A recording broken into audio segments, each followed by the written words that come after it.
Саламатсыңарбы балдар? Азыр кыргыз адабияты сабагы. Силер менен мен Тентимешева Замира Абдыжапаровна. Бүгүнкү сабагыбыздын темасы Кабус Наама дастаны. Сабактын максатында силер чыгарманын негизги маанисин түшүнөсүңөр. Ошондой эле чыгарманын идеалдык маанисин чечмелейсиңер.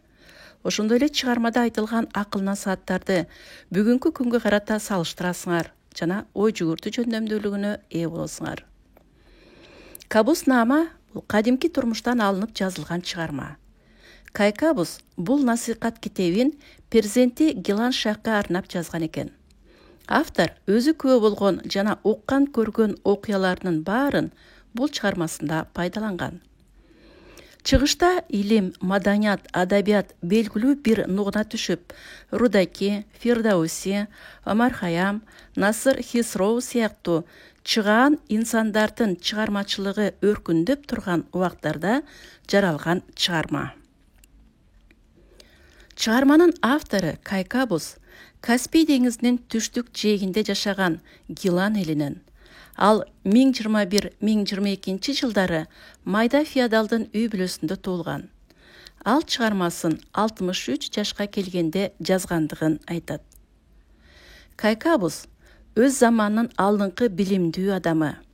Ал айрыкча музыка менен табият таануу илимдерине кызыккан. Ал чыгарманы жазганга чейин көп окуп, көп изилденген. Илимпоздордун илимий педагогикалык эмгектерин жазбай окуган. Кайкабустун насааттары өсүп келе жаткан муундарга таалим тарбия бере турган залкар нускалуу эмгек. Кабус Наама дастаны 44 главадан турат.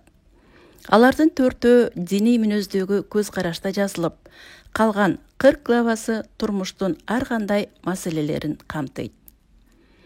Кайкабус динге өтө берилген адам.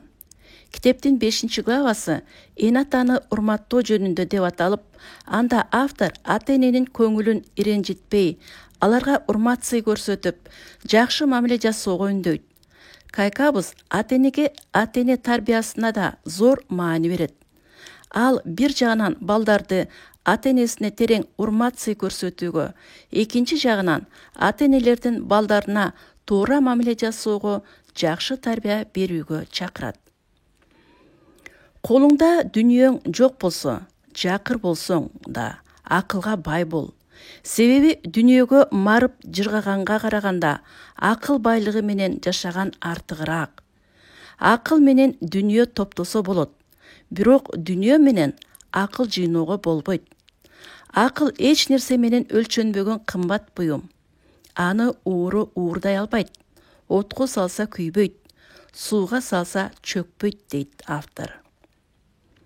Балдар, биз азыр ушул Кайкабустун дос тандоо жөнүндөгү айткан насааттарына көңүл буралы.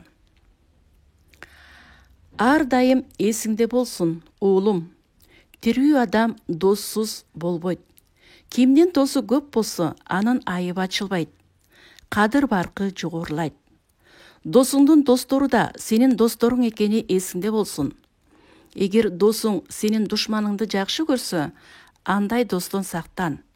Адамгерчиликсиз, кадыр барксыз адамды дос дебе. Андай адамдар касиетсиз. Акылсыз адамдар менен эч убакта достошпо. Акылсыз дос акылдуу душмандан жаман. Асылзаада, адамгерчиликтүү, илимдүү, ишенимдүү адамдар менен достош. Өзүңдүн адамгерчилигиң, кадыр баркың, илимиң менен белгилүү бол. Адамгерчиликсиз, кадыр барксыз, түркөй адамдар менен бирге отурба.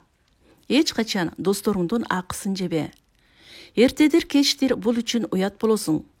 Башыңа мүшкүл түшүп турган учурда чыныгы дос сенден жүзүн буруп кетпейт.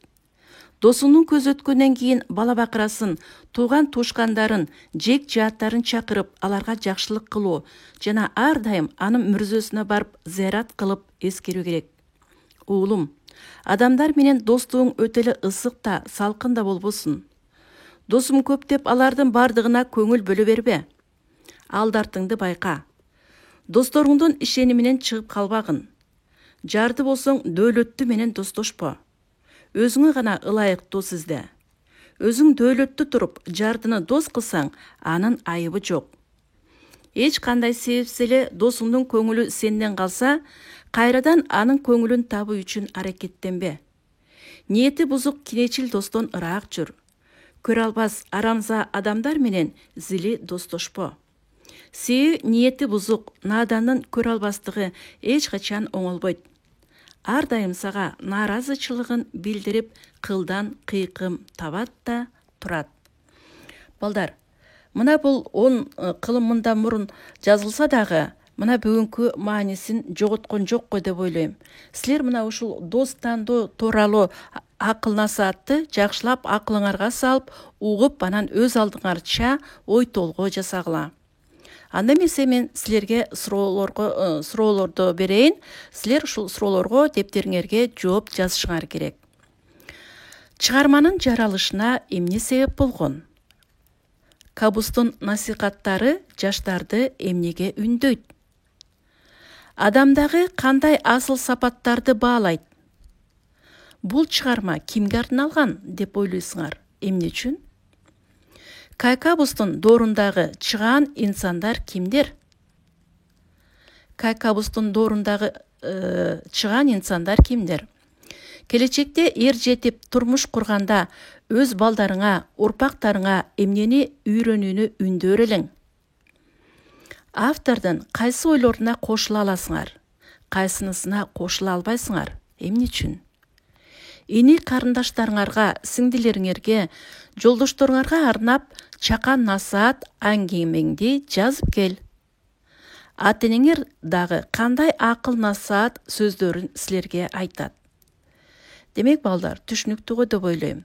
Мына ушул берилген суроолорго силер жооп жазып келишиңер керек.